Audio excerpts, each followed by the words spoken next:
Whilst the events of 1913 are of course a product of the particular circumstances of that time, we must learn lessons all the same.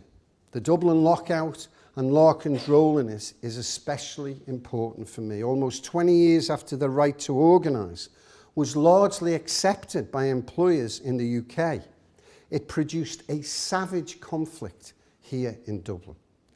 This is largely because service workers who suffered from precarious conditions, who were in effect treated like thrown away commodities, were difficult to organise, and these workers would have formed the bulk of the working class in Dublin.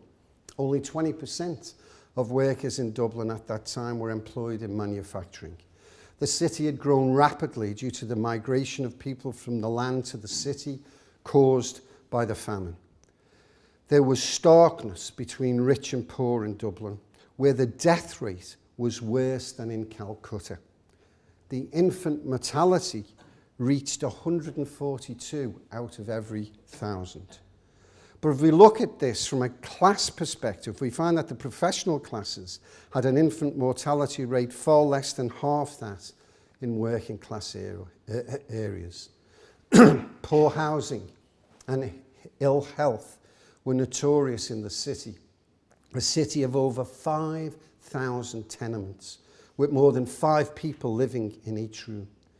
In 643 of these one-room tenements, there were 8 people or more living there. The poor in Dublin were hugely vulnerable to killer diseases like TB and pneumonia.